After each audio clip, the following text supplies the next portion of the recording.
कल्याण मंदिर स्तोत्र, जिसकी ये 21 डेज की वर्कशॉप यानी कि 21 दिन की कार्यशाला हमारी निरंतर चल रही है। और आज इस कार्यशाला का 10वां दिन है। ठीक है। आज की कार्यशाला में वृक्षावली के ऊपर कार्यशाला है, यानी कि वृक्षों का क्या महत्व है और किस प्रकार से हम वृक्ष की ऊर्जा के साथ मिलकर और हम अपनी अनेक बीमारियों का निवारण कर सकते हैं, अनेक रोगों से छुटकारा पा सकते हैं। और वृक्ष की कौन कौन सी चीजें किस किस प्रकार से हमें सहायता प्रदान करती हैं, यानी कि उनसे हमें कौन कौन से बेनिफिट्स होते हैं, यह सब भी हम आज इस कार्यशाला में सीखने वाले हैं। होगा शॉर्ट रूप में, क्योंकि समय की पाबंदी होती है, थोड़े से रूप में ही सिखाएंगे। लेकिन थोड़ा थोड़ा सा करके ही आगे फिर इन चीजों की हम बाद में पूरी पूरी कक्षाएं लगाएंगे, ताकि आपको विस्तृत रूप से भी जानकारी मिल सके। तो वृक्ष, वृक्ष क्या है? आप सभी जानते हैं कि सबसे पहले, जब चतुर्थ काल से भी पहले तृतीय काल तक कल्प वृक्ष हुआ करते थे। कल्प वृक्ष 10 प्रकार के कल्प वृक्ष होते थे और उनका बड़ा ही महत्व था, क्योंकि जितनी भी आवश्यकता होती थी जिस भी चीज की, वो सब हमें कल्प वृक्षों के द्वारा ही हमें हमारी आपूर्ति हो जाती थी। ठीक है। चाहे हमें कुछ भी चाहिए, वह सब हमें कल्प वृक्षों के द्वारा हमें प्राप्त हो जाता था। फिर उसके बाद चतुर्थ काल आया, तो कल्प वृक्ष तो चले गए, लेकिन उसके बदले में क्या आ गए? वृक्ष आ गए। और उन वृक्षों का भी बड़ा महत्व रहा, क्योंकि जितने भी हमारे तीर्थंकर हुए हैं, मुनिराज हुए हैं, जितने भी, सब लोगों ने कहाँ पर साधना की? वृक्ष के नीचे बैठकर ही साधना की।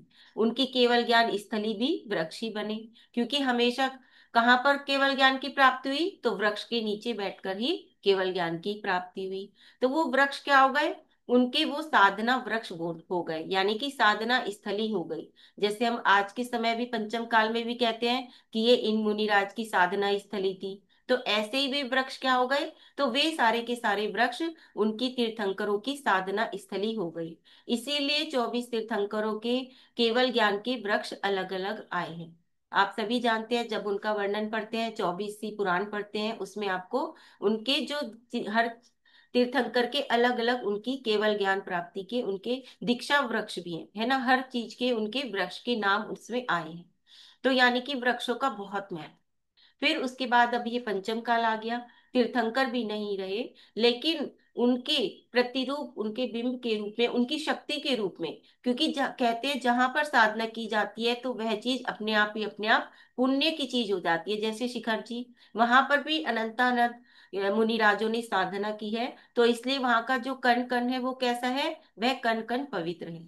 तो इसी प्रकार से ये जो वृक्ष है, जो हमें अब उनकी साधना स्थली के रूप में हमें ये वृक्ष मिले हैं इस पंचम काल में, तो ये भी हमारे लिए क्या हो गए? एक शक्ति, एक ऊर्जा का स्रोत हो गए।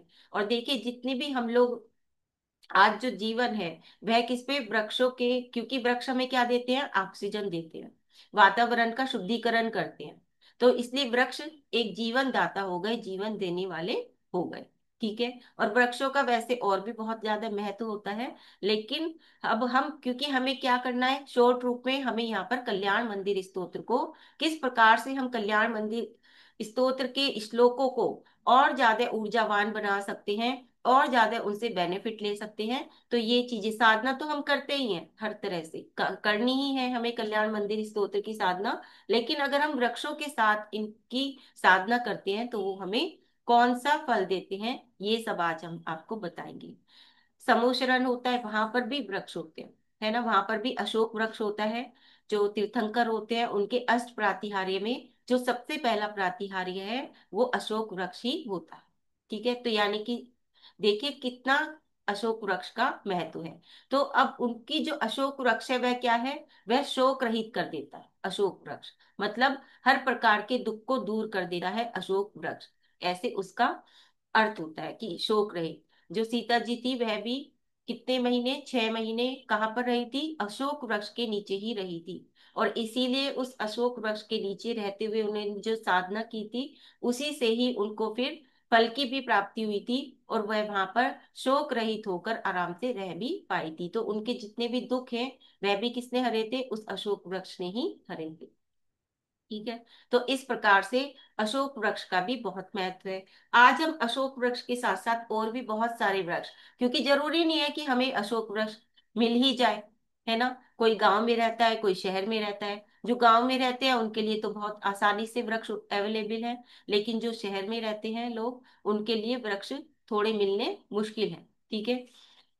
तो अब हम क्या करें, वृक्ष तो है ही नहीं। लेकिन देखिए स्वाति जी बिल्कुल वृक्ष के नीचे बैठ के ही आज वृक्षावली की कक्षा भी ले रही है। सबसे पहले वो आई थी, उन्होंने ज्वाइन किया था, और सबसे पहले वो वृक्ष ही दिख गया था। मैंने कहा चलो आज का दिन बहुत अच्छा है कि वृक्ष ही दिख गया सबसे पहले, और वो वृक्ष के नीचे बैठ के ही। देखिए ये होता है कि जिस चीज की कक्षा हो उसी चीज को, आप उसी चीज को अंगीकार करें तो और ज्यादा ऊर्जा हो जाती है। ठीक है। तो इस प्रकार से अशोक वृक्ष का हम यहाँ वर्णन कर रहे थे। तो अब शहर में क्या करें, शहरों में हमें वृक्ष देखने को बहुत कम मिलते हैं, क्योंकि कॉलोनियां हैं चारों तरफ, वृक्ष नहीं है। ठीक है। तो उसमें हम क्या कर सकते हैं, तो बहुत सारे पौधे हम अपने घर में लगा सकते हैं।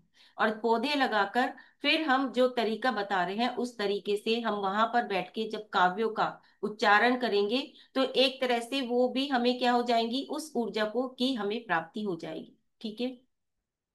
अब अगर घर भी छोटे हैं, घर में भी नहीं लगा सकते हैं, तो आप छत पर भी लगा सकते हैं, या घर के बाहर भी लगा सकते हैं, छत पर भी।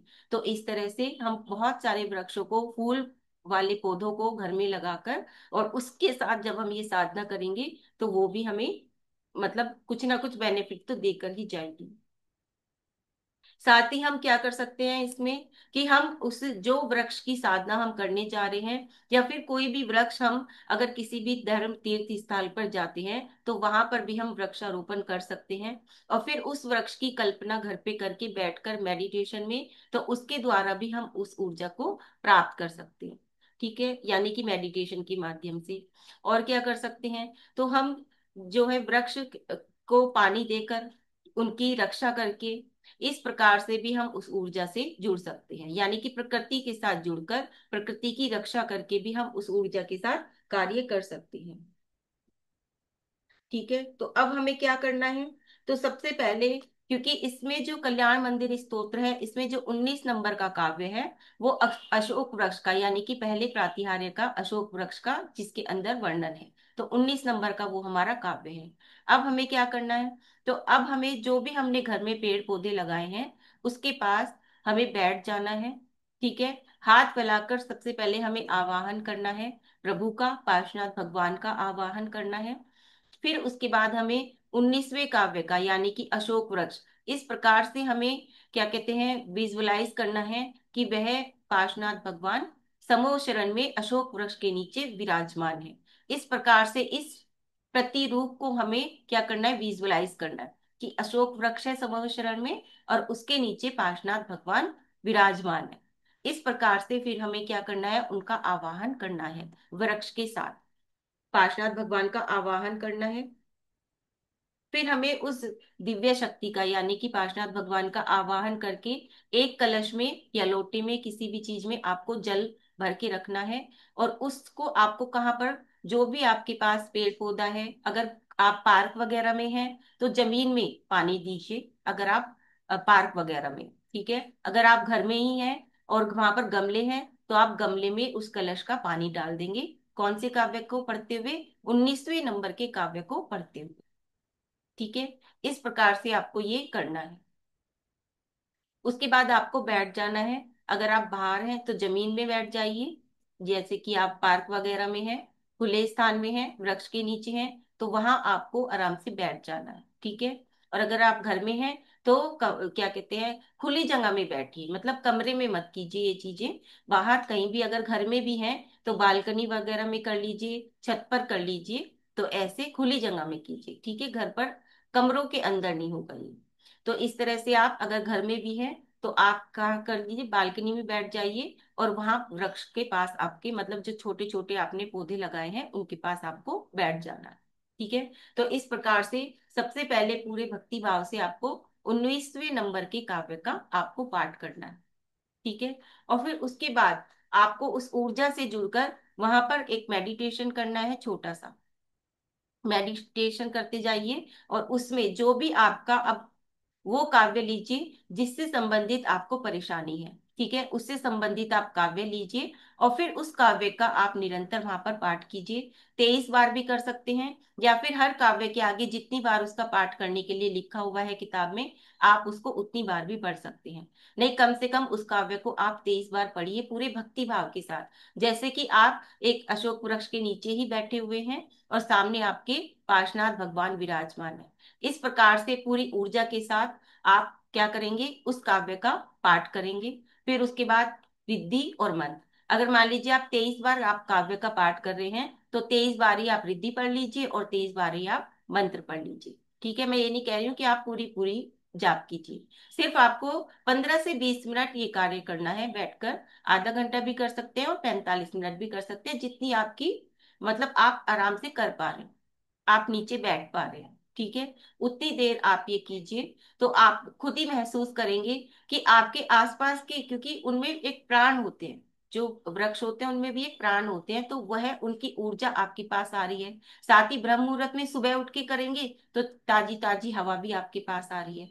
ठीक है, तो इस प्रकार से आपको क्या हो जाएगा, डबल बेनिफिट होगा। इस तरह से ये तो हो गया तरीका कि किस प्रकार से आपको ये करना है। अब हम आपको थोड़े से नाम लिखवा देते हैं जो कि घर में लगा सकते हैं। मैंने वो वाले छांटे हैं तो हर किसी के, लेकिन अभी मैंने वो छांटे हैं जो पौधे आप अपने घर में लगा सकते हैं। ठीक है, तो क्योंकि वृक्ष मैंने ले लिए, फूल वाले पौधे ले लिए अभी मैंने, जो आप अवेलेबल आराम से घर में लगा सकते हैं। तो उसमें आप, उससे हमें क्या क्या लाभ है ये भी मैं आपको बता दूंगी। और इसमें जो हमारे आते हैं वो है हमारे तुलसी का पौधा हर घर में होता है, गुलाब का, नरगिस, चंपा, सूरजमुखी, गेंदा, गुलबहार, लिली, सदाबहार, गुड़हल, रजनीगंधा और रात की रानी, और हार श्रृंगार का। ठीक है, सफेद आग का, आग का फूल जो होता है सफेद आग का। तो ये चीजें हम क्या कर सकते हैं, अपराजिता का, पारिजात का, ठीक है, मंदार का यानी कि गुड़हल का। तो ये सारी चीजें हम क्या कर सकते हैं, ये हम अपने घर में भी कर सकते हैं, अपनी बालकनी में भी ये वाले हम पौधे लगा सकते हैं। ठीक है, अब सबसे पहले मैं आपको रात की रानी का जो पौधा होता है उसके विषय में बताने जा रही हूँ कि जो रात की रानी का पौधा है यह क्या होता है। इसे हम जूही का फूल भी कह सकते हैं या चांदनी का फूल भी कहते हैं इसको। इसके रात की रानी से निकलने वाले दूध को, इसके अंदर से एक मतलब हल्का सा ऐसे तरल पदार्थ निकलता है सफेद रंग का, जैसे दूध होता है इस तरह का। तो उस दूध को तेल में मिलाकर, कोई सा भी तेल हो, वैसे तो अगर हम तेल में मिलाकर कोई भी काम कहते हैं तो वो इसका मतलब होता है नारियल का तेल, गोले का तेल। ठीक है, हर चीज को गोले के तेल के साथ मिला के ही किया जाता है। तो तेल में मिलाकर मस्तक पर लगाने से आपका सिर दर्द भी दूर होता है और आंखों के दर्द भी दूर होते हैं। ठीक है, अब रात की रानी की जो जड़ होती है उसको चबाने से दांत का दर्द ठीक हो जाता है। उसकी जड़ को चबाने से दांत का दर्द ठीक हो जाता है।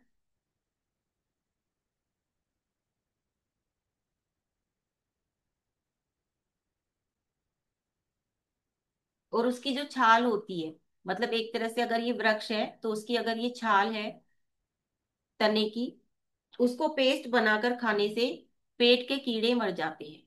उसको पेस्ट बनाकर खाने से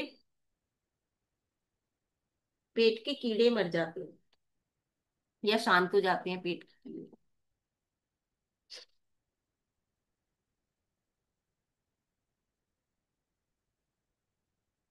ठीक है, अब इसमें देखिए गन्ने का पेड़ भी आ जाता है, इसमें कदम का पेड़ भी आ जाता है। अब वो सब तो हमें नहीं मिल सकते, इसके लिए तो हमें खेतों में जाना पड़ेगा, है ना, क्योंकि यहाँ तो अवेलेबल है नहीं। लेकिन ये भी इसके अंदर आते हैं।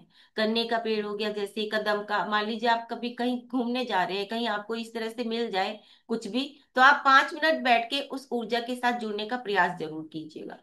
ठीक है, ऐसा तो नहीं कि हम कभी कहीं जाते ही नहीं है, कहीं जाएं और आपको इस तरह से कोई वृक्ष मिल जाए, तो आप उसके नीचे बैठ के इस तरह से आवाहन करके और उस प्रकार से फिर 5 मिनट या 10 मिनट मेडिटेशन करके उस ऊर्जा से लंबी गहरी सांस के साथ उसके साथ जुड़ने का प्रयास जरूर कीजिएगा। ठीक है। जामुन का वृक्ष हो गया, जैसे वट वृक्ष हो गया, आम का वृक्ष हो गया। तो ये जो वृक्ष हैं बड़े बड़े, जो हमें बहुत मुश्किल से मिलते हैं, तो इनके नीचे अगर हमें ये मिल जाए तो बैठकर उनके साथ कनेक्ट होने की कोशिश जरूर कीजिएगा। ठीक है। फिर उसके बाद आता है हमारा कमल का पुष्प। ये भी हमें घर में तो हो नहीं सकता है। ठीक है, अगर हम कहीं सरोवर वगैरह के पास जाएं तो वहां हम इस ऊर्जा के साथ जुड़ सकते हैं। अब ये क्या है, क्योंकि कमल का पुष्प तो वैसे ही आध्यात्मिकता को दर्शाता है कि हमारी आध्यात्मिकता क्या है। हम कहते भी हैं कि हम अपने हृदय कमल पर भगवान को विराजमान करें, उसकी एक एक पंखड़ी पर अपने नव देवताओं को विराजमान करें, कहते हैं ना। तो हर चीज के लिए किसको कहा जाता है, कमल का पुष्प ही कहा जाता है। तो ये क्या होता है, हमारे शांति का प्रतीक भी है, और ये हमारी बुराइयों को दूर करने का प्रतीक भी होता है।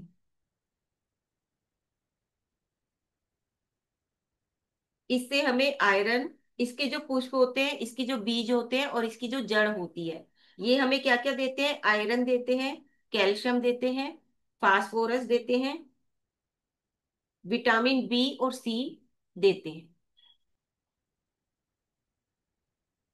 कौन कौन से रोग में ये, तो मूत्र विकार, अतिसार, त्वचा के रोग, रक्तस्राव, इनमें ये हमें बेनिफिट देते हैं कमल के पुष्प।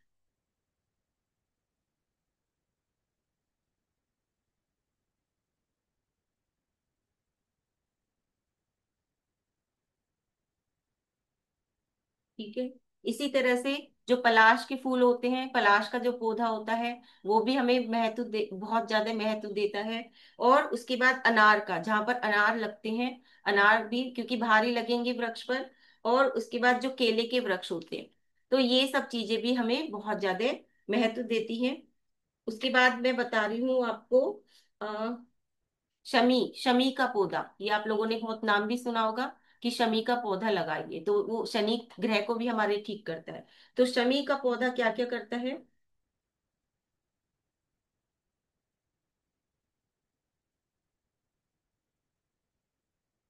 तो ये हमें जो, जैसे शनि क्या है, शनि ग्रह को भी दूर करता है, और साथ ही साथ बहुत ज्यादा जो हमारे काम में रुकावटें आ रही हैं उनको भी दूर करता है।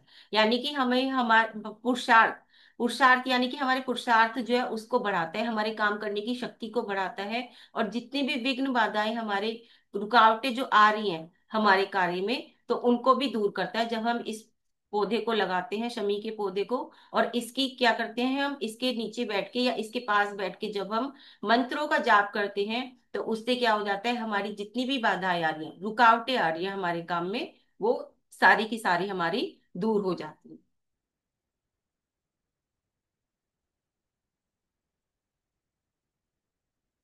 उसके बाद आता है मोलश्री का वृक्ष, मोलश्री का पेड़। ये हृदय को स्वस्थ रखने में, हार्ट की जितनी भी प्रॉब्लम्स है उनको स्वस्थ रखने में ये बहुत ज्यादा लाभकारी होता है, मोलश्री का। इसे बकुल भी कहते हैं, बकुल। ये हमें पित्त और कफ में भी आराम देता है, पित्त और कफ में।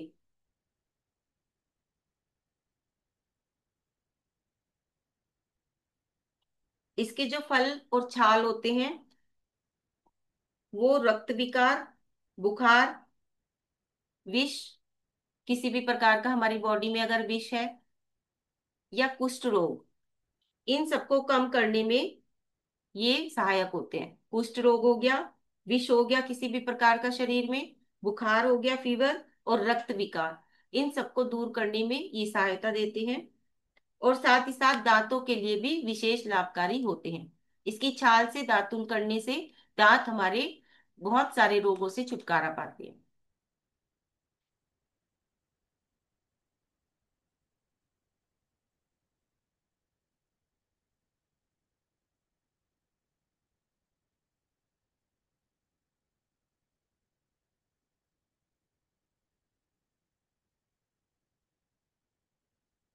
उसके बाद है अपराजिता। अपराजिता का पौधा हम घर में आराम से लगा सकते हैं।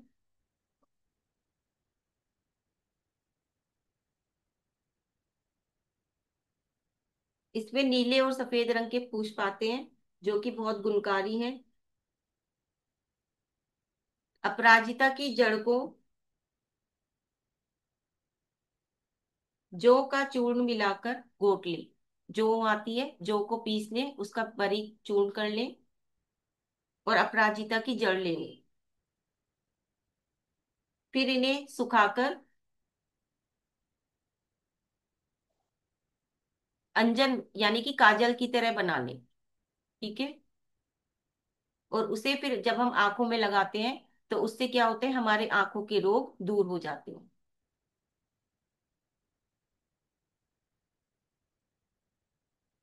कान का दर्द और दांत दर्द में भी ये लाभकारी है। साथ ही साथ पीलिया और मूत्र रोग में भी लाभकारी होते हैं।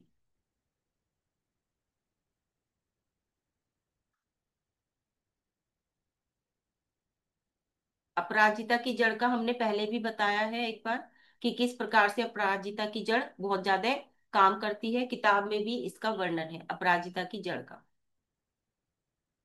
उसके बाद अशोक वृक्ष आ जाते हैं।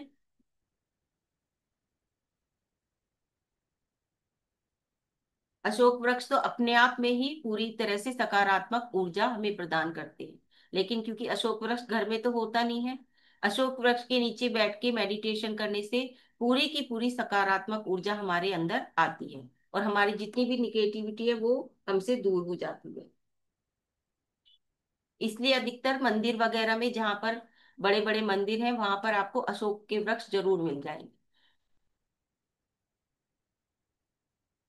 या मांगलिक कार्य जहाँ पर हो रहे हैं घर के बाहर आदि, वहां पर भी अशोक वृक्ष होते हैं। ठीक है। फिर उसके बाद आता है हमारा बेलपत्र। बेलपत्र भी होते हैं। बेलपत्र तो आप सभी जानते हैं। हिंदू परंपरा में बेलपत्र का बहुत महत्व है। बेलपत्र में क्या होता है, तीन पत्तियां होती हैं। आपने कभी बेलपत्र देखा हो, उसके एक उसमें तीन पत्तियां होती हैं। तो वो तीन पत्तियां क्या, हमारे रत्नत्रय के प्रतीक है। ठीक है। सम्यक दर्शन, सम्यक ज्ञान, सम्यक चारित्र की प्रतीक होती हैं ये तीन पत्तियां। इसमें औषधीय गुण बहुत ज्यादा होते हैं बेलपत्र में। इसके पत्तों में tannin, iron, calcium, potassium, magnesium, ये सारे के सारे रसायन पाए जाते हैं।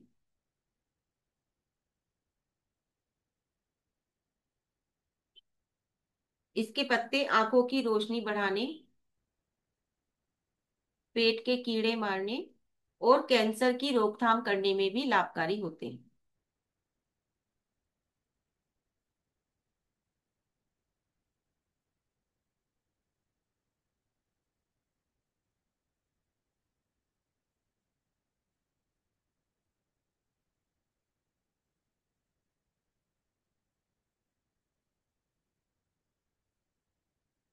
फिर देवदार का वृक्ष, आप लोगों ने सबने सुना होगा देवदार का वृक्ष। देवदार का वृक्ष होता है जैसे किसमिस, किसमिस ट्री होता है ना, इस तरह से होता है देवदार का वृक्ष। ऊपर से ऐसे छोटा छोटा और फिर बड़ा होता जाता है। ये जितना पुराना होता है उतना ही इसके अंदर इसके औषधीय गुण बढ़ते जाते हैं। ये हमारे श्वास संबंधी जितनी भी परेशानियां हैं, श्वास संबंधी, बुखार, सूजन और कफ, इन समस्याओं में इसका प्रयोग हम कर सकते हैं। देवदार के जो फल होते हैं, इसकी जो छाल होती है और इसका जो काट होता है यानी कि लकड़ी होती है, तो वो सारी चीजें भी क्या कहते हैं हमें ठीक करती हैं। अत्यधिक तनाव, मानसिक परेशानी या फिर सिर दर्द अगर हो तो हम इसका तेल लगा सकते हैं। देवदार की छाल से बने हुआ तेल को यूज कर सकते हैं।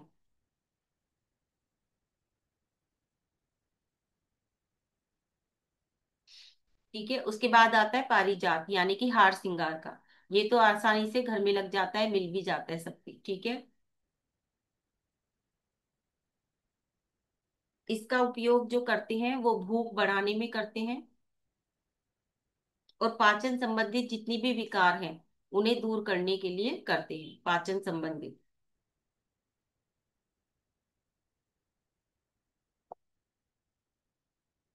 ठीक है, साथ ही साथ बालों की समस्या, गले की समस्या, खांसी, नाक और कान से खून बहना, इन सब के लिए पारिजात के पुष्प बहुत ज्यादा लाभकारी होते हैं।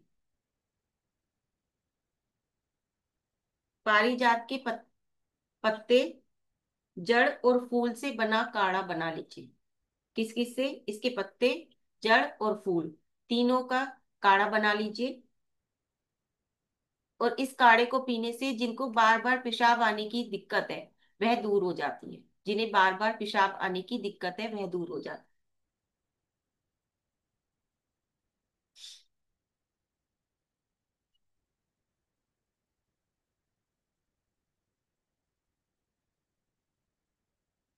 इसके बाद सूर्यमुखी, सूर्यमुखी का पौधा,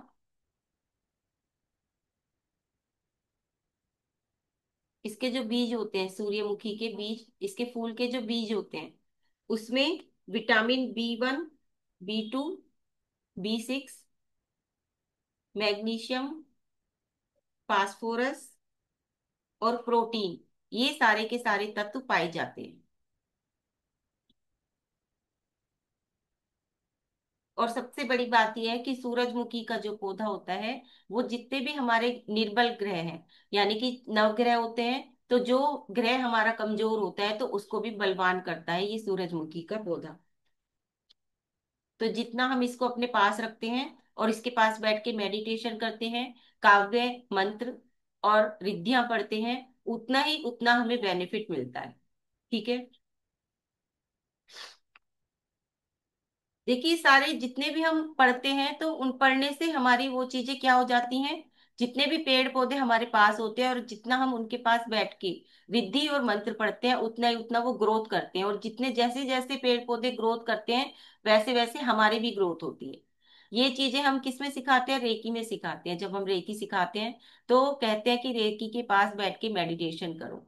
जितनी भी हम 21 डेज की उसकी साधना कराते हैं, फर्स्ट लेवल वालों को, सेकंड लेवल वालों को, तो बोलते हैं कि आप पेड़ के पास बैठ के मेडिटेशन करना है, कोई पौधे के पास। तो जैसे जैसे वो पौधों की ग्रोथ होएगी, जैसे जैसे आप उसके अंदर सिंबल्स का उसका वहां पर प्रैक्टिस करोगे, वैसे वैसे ही आपको पता चलेगा कि आपकी भी ग्रोथ हो रही है, यानी कि आपके भी 21 डेज की आपकी जो साधना है वो सफल हो रही है। और उसमें सबके अलग अलग ही एक्सपीरियंस होते हैं। ठीक है, तो उससे हमें पता चलता है।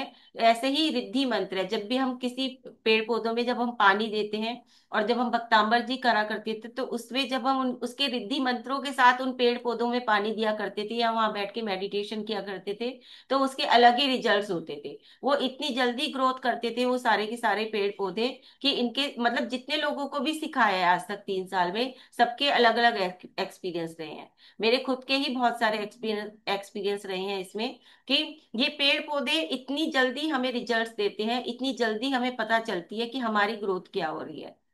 ठीक है, तो इसलिए इन पेड़ पौधे के साथ जितनी ज्यादा हम मतलब कार्य करते हैं, जितनी ज्यादा इनके साथ हम ऊर्जा को ग्रहण करते हैं, जितनी जल्दी वो करते हैं उतनी जल्दी हम भी उनसे ऊर्जा ग्रहण करते हैं। तो इसलिए पेड़ पौधों के साथ कार्य करना बहुत अच्छा होता है। और सब लोग इसको करिए भी, इस एक्सपीरियंस को करिए भी। ठीक है। हर किसी एक कोई ना कोई पौधा तो आपके घर में होगा ही। उसके पास बैठ के और कुछ नहीं तो कोई भी काव्य पढ़िए, कोई भी रिद्धि पढ़िए, कोई भी मंत्र पढ़िए और उसको कंटिन्यू 21 डेज तक करिए। फिर आपको पता चलेगा कि कैसे वो एकदम से ग्रोथ कर रहा है, उसके अंदर एक अलग ही चमक है। रिद्धि मंत्रों के साथ जब हम करते हैं तो उसमें एक अलग ही चमक आती है उस पेड़ पौधे। ठीक है, तो ये आप करके देखिएगा जरूर से। उसके बाद मैं आपको एक और बताने जा रही हूँ, वो है सफेद आकरा। ये भी सब जगह मिल जाता है। इसकी गजरे भी बनाए जाते हैं इससे। व्हाइट रंग का फूल होता है और इससे क्या होता है, गजरे भी बनते हैं। जो जिस चीज का गजरा होता है ये वही वाला फूल है, सफेद आकरा इसको कहते हैं। इसकी जो पत्तियां होती हैं, इसकी बड़ी बड़ी पत्तियां होती हैं, एकदम से ऐसे गोल गोल सी पत्तियां होती हैं और इसके अंदर छोटा छोटा सा सफेद रंग का इसमें फूल लगता है। तो इसके जो पत्तियां होती हैं, इससे हम क्या करते हैं, घर के मेन द्वार पे लगाते हैं इसको, ताकि जो बाहर की निगेटिविटी है वो बाहर ही रुक जाती है।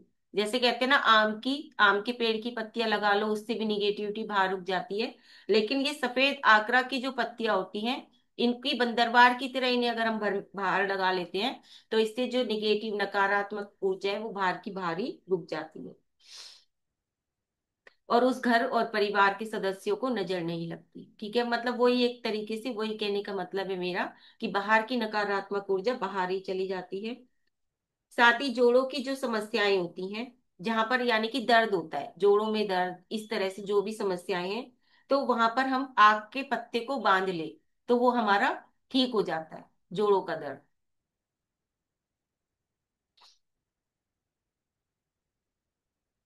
और जहां पर जलन हो रही है, मान लीजिए आपका कहीं जल गया, तो वहां पर भी आप ये बांध सकते हैं। तो जलने वाली जो जलन को कम करने के गुण भी इसके अंदर होते हैं। ठीक है। या गठिया बाई हो गई, तो उसमें भी यह इस चीज को भी ठीक करते हैं, गठिया बाई। बवासीर, जहां पर बवासीर है वहां पर आग के दूध को लगाने से वो बवासीर भी आपकी ठीक हो जाती है। तो इसलिए ये बहुत लाभकारी होता है। सफेद आक, आकरा मतलब सफेद आक का जो पौधा होता है, ठीक है, जिसके अंदर व्हाइट व्हाइट फूल खिलते हैं छोटे छोटे, जिसके गजरे बनते हैं, ये वाला सफेद आकरा।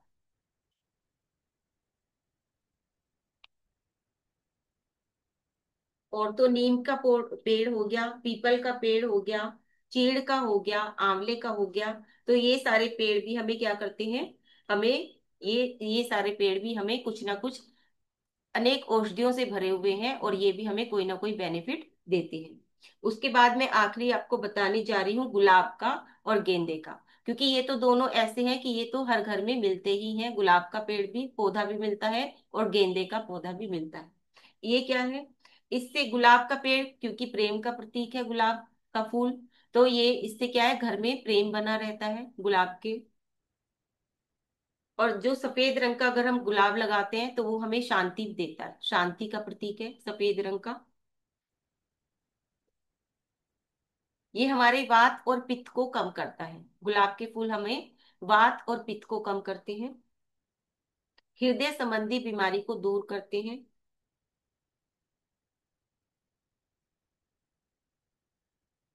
खाना पचाने में और आंखों की रोशनी में भी ये लाभकारी होते हैं। इन्हें आप देखते रहिए, त्राटक करिए, जैसे हम सूर्य का त्राटक और चंद्रमा का त्राटक बताते हैं, ऐसे ही गुलाब के पुष्प का त्राटक कीजिए। तो उससे आपकी आंखों की ऊर्जा बढ़ेगी, आंखों में ठंडापन आएगा।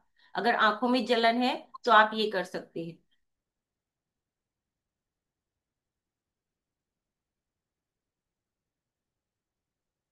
ठीक है। बवासीर में भी गुलाब का पुष्प लाभकारी होता है।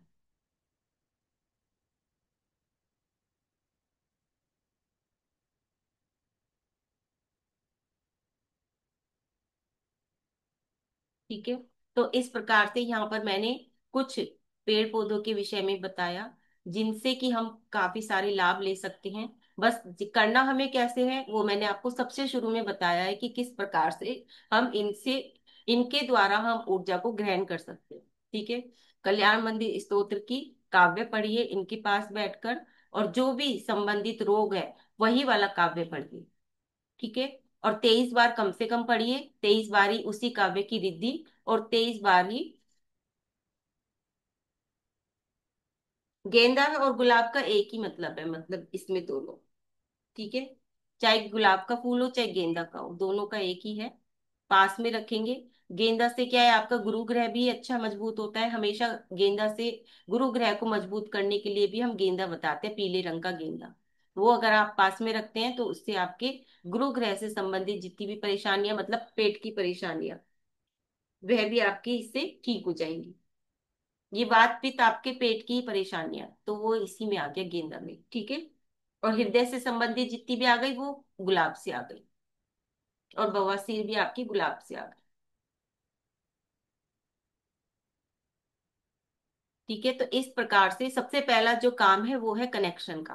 तो जब आप आह्वान करेंगे प्रभु का, कि अशोक वृक्ष के नीचे प्रभु विराजमान है, पार्श्वनाथ भगवान, और फिर उसके बाद एक कलशे में जल लेकर, और वहां पर आप पौधे हैं तो पौधे में डाल दीजिए, नहीं तो अगर खुले स्थान में है तो वहां पेड़ के नीचे ही डाल दीजिए, ठीक है। फिर हाथ फैलाकर आवाहन कर कर और उसके बाद बैठकर आंख बंद करके मेडिटेशन की मुद्रा में कमर सीधी रख के और आप काव्य का पाठ पढ़ना शुरू कीजिए। जो सा भी काव्य आपको पढ़ना है वो काव्य पढ़िए, और 23 बार, फिर उसकी रिद्धि 23 बार और उसका मंत्र। नहीं तो जिस काव्य के आगे जितनी बार भी उसकी संख्या लिखी हुई है कितनी बार आपको पढ़ना है, तो उतनी बार आप पढ़ लीजिए, ठीक है। तो इस प्रकार से थोड़ा देर बैठ के उसको महसूस कीजिए, ठीक है। इसमें महसूस करना ज्यादा जरूरी है, उस ऊर्जा को महसूस करना।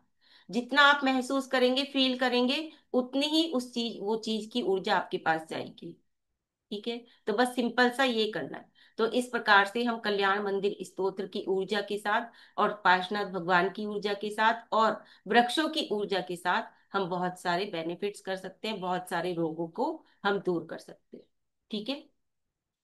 चलो, अब किसी को कुछ पूछना है पूछ सकते हैं।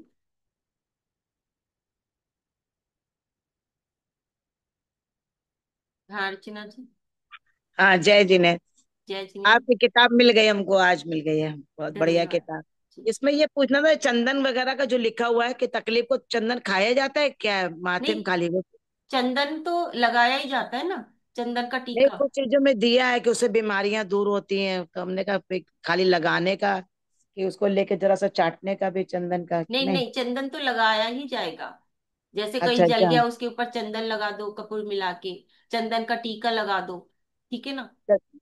अच्छा, चंदन का पाउडर जो होता है, हाँ उसको उसमें कपूर मिला के पानी से घोल के ना? हाँ हाँ। और ये जो गेंदे के फूल के बारे में आप बता रहे, पढ़ने का कि खाली गेंदे के फूल के पानी का भी, जैसे कहीं ना पेट की समस्याएं दूर होती हैं या जो भी है, तो उसको कैसे ठीक होगा? अभी आप वो गेंदे के फूल काव्य से तो बताया पढ़िए, ना। काव्य से ही सब कुछ चमत्कार हो जाएगा। और अच्छा जिसमें अभी। मेरे को बताना था वो मैंने बता दिया कि पेड़ की छाल वगैरह से आप वो कर सकते हैं, काढ़ा बना के कर सकते हैं, वो सब तो बता ही दिया। ये तो हाँ आपको हाँ, पौधे की ग्रहण को ग्रहण करना है। ऊर्जा ग्रहण करना, हाँ अच्छा। नहीं, इसमें काफी लिखे हुए हैं ना, इसमें कई हमने पढ़ा, बहुत अच्छी किताब है, अंदर सब लिखे हुए हैं, मंत्र वगैरह भी, तो इसीलिए हमने पूछा कि तो उसको पास में पानी रख के भी मंत्र को पढ़ के पानी को मंत्रित बिल्कुल करके भी, बिल्कुल। हवन भी लिखा हुआ है, जैसे हवन करो तो ये चंदन वगैरह डाल के, चंदन का पाउडर डाल के हवन कर सकते हैं? नहीं उसमें हवन किसमें लिखा है। हवन इसमें किताब में लिखा हुआ है, हवन भी जैसे करना हो और चीजें हवन तो मिलाकर जो। दशांग धूप से होएगा ना, दशांग धूप से धूप बनानी पड़ेगी आपको जिसमें चंदन भी होगा। हाँ हाँ, वही हमने कहा मिला करके हाँ उसमें ना। मिला करके वो तो दशांग धूप बनती है, ठीक है। तो वो धूप से हवन होगा। अच्छा, तो ये चंदन का पाउडर भी उसमें मिला सकते हैं? चंदन का पाउडर बिल्कुल उसमें, वो तो जब आप दशांग धूप मंगाओगे 10 प्रकार की धूप आएगी अगर तगर हाँ वगैरह, तो उसमें अपने हाँ। आप ही चंदन आएगा, ठीक है। तो अच्छा, उसको, वो दसांग करके धूप मिलती है? हाँ 10 तरह की चीजें मिल जाएंगी, आप बोल दो कि मुझे दशांग धूप का सामग्री दे दो, उसको लाके अच्छा घर में कूट लो, घर में बनाओ, और फिर उसको अच्छा, छान के और फिर उससे क्या कहते हैं वो करो आप, हवन कर। हवन करो। हाँ, इसमें काफी चीज लिखा है, जैसे पानी के बह निवारण, प्रॉपर्टी का वाद विवाद, व्यापार, तो इसमें सब लिखे हुए हैं ना। हाँ जी। करके देख, ठीक है, हाँ, अच्छा। जय। जय। हाँ जी स्वाति जी। जय जिनेन्द्र दीदी। जय जिने। दीदी पहले तो आपको बहुत बहुत अनुमोदना, क्योंकि आपकी मम्मी ने दीक्षा लेके संलेखना पूर्वक समाधि मरण किया। धन्यवाद। ऐसा ऐसा हर बेटी को अपनी मम्मी का करवाना चाहिए, वो आपने बहुत अच्छे से फर्ज निभाया। और धन्यवाद। देखो, अब जहाँ पे हम रहते हैं ना, वहाँ पे अशोक का भी झाड़ है दीदी, हम्म। आम का भी है, जाम का भी, और मैं रोज ये नीम के पेड़ के नीचे बैठ के ही सामयिक करती हूँ। बहुत अच्छी बात है। तो कौन से पेड़ के नीचे बैठ के करना चाहिए, सबसे जब अच्छा रहेगा? अशोक वृक्ष है तो सबसे पहले तो अशोक वृक्ष ही है ना जो समोशरण में होता है, सबसे अच्छा तो वही है। अच्छा, हाँ। जामुन का भी है, जामुन का भी है। जामुन का भी है, जामुन का भी अच्छा है, जामुन के पेड़ के नीचे भी की है, करी है ना, 24 तीर्थंकर में से। तो नहीं, तो सवेरे शाम दोपहर कौन से समय में करना चाहिए झाड़ के नीचे बैठ के? सवेरे सवेरे वाला सबसे ज्यादा अच्छा है। अच्छा, हाँ। कल से करेंगे फिर। अशोक वृक्ष 5-6 पेड़ है दीदी अपने घर के सामने ही। एक आधा यहाँ भी भेज दो हमारे पास। हमारे पास भेज दो एक दो।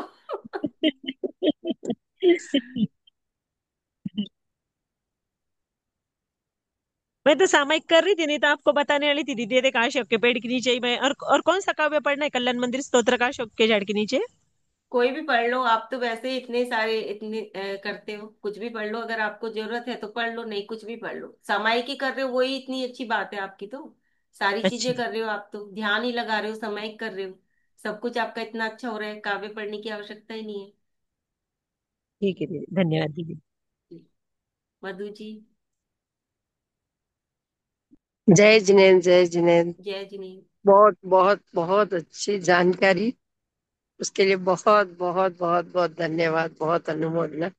दीदी मैं ये कह रही हूँ, जैसे अपना अंदर जो पेड़ लगे हैं ना, अंदर गमले वगैरह, हम्म। इंडोर, तो उसको ऊपर मंदिर में ले जाके कर सकते हैं ऐसा? नहीं, अंदर तो मना ही कर दिया ना मैंने। अंदर कमरों में बैठ के नहीं करना, खुली छत पे बैठ के करो तो बहुत अच्छा है ना, वहीं पर पढ़ो। नहीं, अब अपने इंडोर जो प्लांट है ना, हम्म।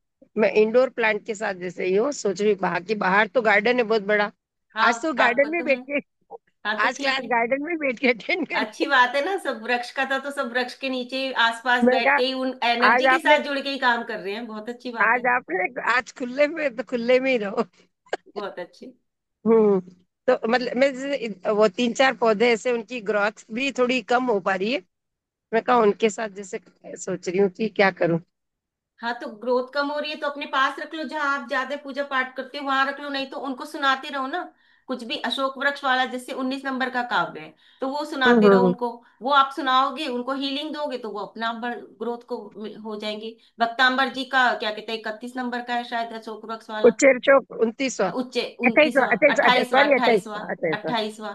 तो वो हम्म 28वां वहां पर वो वाला सुना दो, नहीं तो ये इसका 19वां सुना दो। तो वो अपना आप ही ग्रोथ कर जाएंगी, ठीक है, हीलिंग दे दो हम्म। उनको। ठीक है। नो नो बार। जितनी बार दे सकते हो आप, वो आपके ऊपर है। नो तो सबसे कम है। उसके बाद जितनी बार आप दे सकते हो, जितना ठीक है, आपके ठीक है। कनेक्शन कनेक्ट कर पा रहे हो उनसे। हाँ हाँ हाँ हाँ, ठीक है। हाँ नीलिमा जी। जय जिनेन्द्र दीदी। जय दीदी जिने। आज मैं पहली बार जुड़ी हूँ, पर मैंने आपकी वीडियोस भी देखी है, पर पता नहीं मेरे से क्यों ये मिस होता जा रहा था। और आज अचानक से याद आया तो मैं जुड़ी, बहुत अच्छा लगा। और हमारे एक महाराज जी काफी सालों से रोज कल्याण मंदिर करते हैं, तो तब तक वो यहाँ थे, मैं रोज जुड़ती थी और अच्छा भी लगता है। तो मुझे वो बुक चाहिए कल्याण मंदिर की। आप मुझे मैसेज कर दीजिए व्हाट्सएप पर। जी मैं एड्रेस भेज दीजिए, मैं आपको भेज दूंगी। जी जी जी दीदी, जरूर। ठीक। धन्यवाद दीदी। और ठीक। ऐसा लग रहा है बहुत ज्यादा मिस हो गया, पर मैं वीडियो अभी देख लूंगी और काफी टाइम जुड़ने की कोशिश तो करूंगी। ठीक। ठीक है। थैंक यू दीदी। ठीक। नीतू।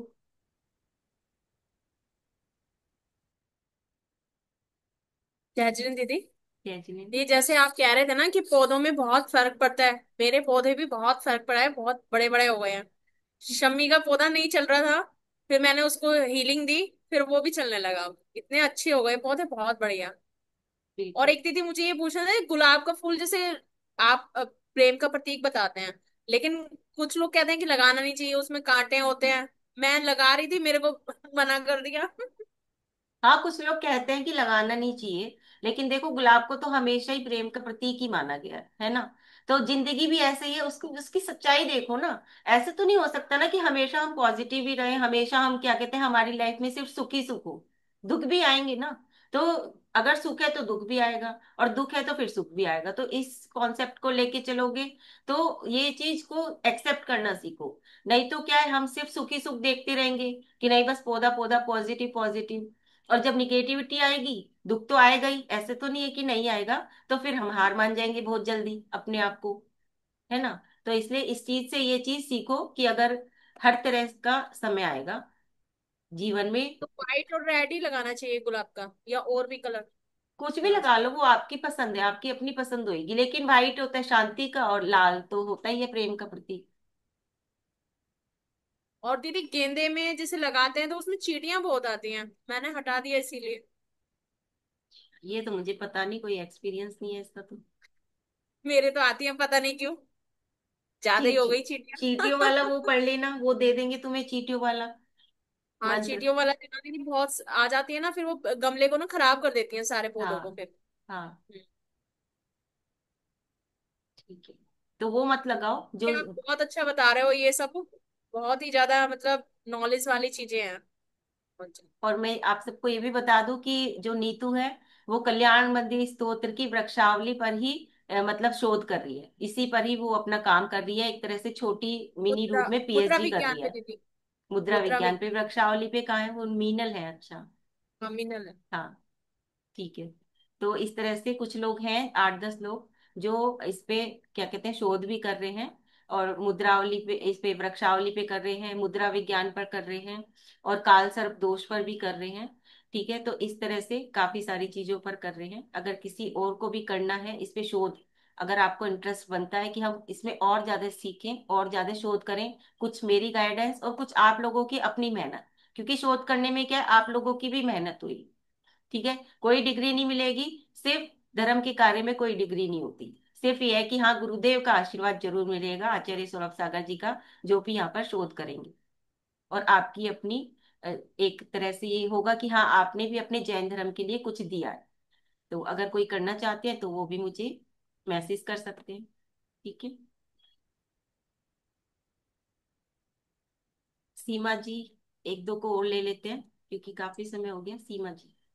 जय जिनेन्द्र दीदी। जय जिनेन्द्र। क्लास बहुत अच्छी चल रही है दीदी।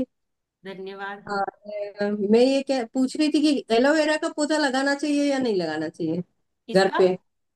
एलोवेरा का पौधा नहीं, एलोवेरा का तो मना ही करते हैं सब। नहीं लगाना मैंने भी चाहिए? ना। अच्छा, हम्म। क्यों नहीं लगाना चाहिए दीदी? निगेटिविटी आती है उससे बहुत, एलोवेरा से। अच्छा, हाँ, तो हटा लगाना दे नहीं दीदी, चाहिए। मैंने तो लगा रखा है।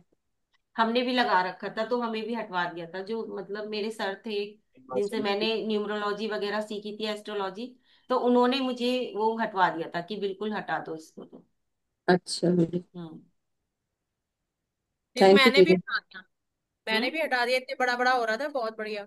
हाँ, मैंने भी हटा दिया। एलोवेरा का तो हटवा देते हैं। अब वो न्यूमरोलॉजी के अकॉर्डिंग उन्होंने बताया था, एस्ट्रोलॉजी के अकॉर्डिंग, अब इतना मुझे याद नहीं है, 21 की ये बात है, लेकिन उन्होंने मेरा हटवा दिया था कि नहीं बिल्कुल घर से हटा दो एलोवेरा।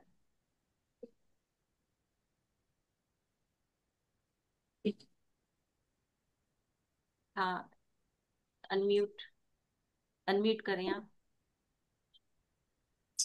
दीदी बहुत बहुत धन्यवाद, आपकी बुक मिल गई मुझे।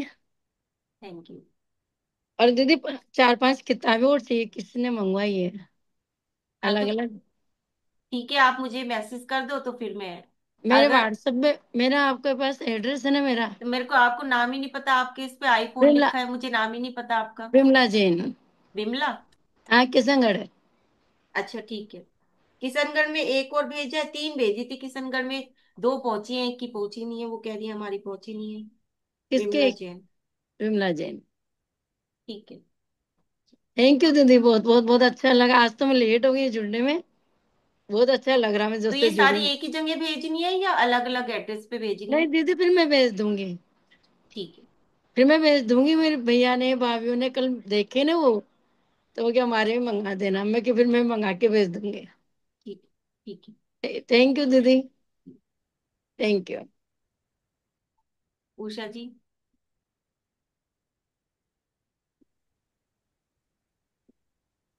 जय जी मिल गई। जय हाँ, जिनेन्द्र। बस मैं एलोवेरा के लिए पूछ रही थी, वो मिल गया जवाब। और यही कह रही थी कि मेरे ना तुलसी भी बहुत सूख रही थी, तो मैंने नमोकार मंत्र का जाप करके है ना वो दिया, तो वो बिल्कुल ऐसे जल सी गई थी, मुरझा गई थी। तो अब मैं रोज जो जल देती हूँ नमोकार मंत्र का देती हूँ, तो वो सही हो गई है। और भी पौधे है ना वो सब ठीक हो गए, नमोकार मंत्र का जाप करके ही देती हूँ, और फिर 9 बार नमोकार मंत्र पढ़ लेती हूँ, तो वो सब ठीक हो बहुत अच्छी, तो यही तो है ना, देखिए जब आप दे रहे हैं, आपके कहने से उन पर इतना फर्क पड़ रहा है, तो जब उनकी ऊर्जा, क्योंकि वृक्षों में भी तो ऊर्जा होती है, उनकी, उनमें भी प्राण होते हैं, ऑक्सीजन होती है, तो वो आपको कितना देंगे, है ना। मैं भी उनको ये बोलती हूँ, मैं आपकी मित्र हूँ, आप भी मेरे मित्र हैं, और सबका भला करो, ये बोलती हूँ। तो अफर्मेशन देती हूँ ना कि ये आप मेरे मित्र हैं, मैं भी आपकी मित्र हूँ, और सबका भला करें, मेरा भला हो, सबका भला हो। तो ऐसी अफर्मेशन देती हूँ तो अंदर से बहुत खुशी होती है। बहुत अच्छी, बहुत ही अच्छी। जितनी भावनाएं हम बोलेंगे देंगे उनको, उतना ही हमें वापस मिलेगा। ठीक है। हाँ, चंपा का पौधा भी लगा सकते हैं आप घर पे मधु जी। ठीक है, सबका हो गया। प्रीति। हेलो दीदी, जय जिनेन्द्र। जय जिनेन्द्र। दीदी, वो जैसे हमने पौधे लगा रखे हैं, तो उनके पास बैठ के पूरा कल्याण मंत्र स्तोत्र भी पढ़ सकते हैं?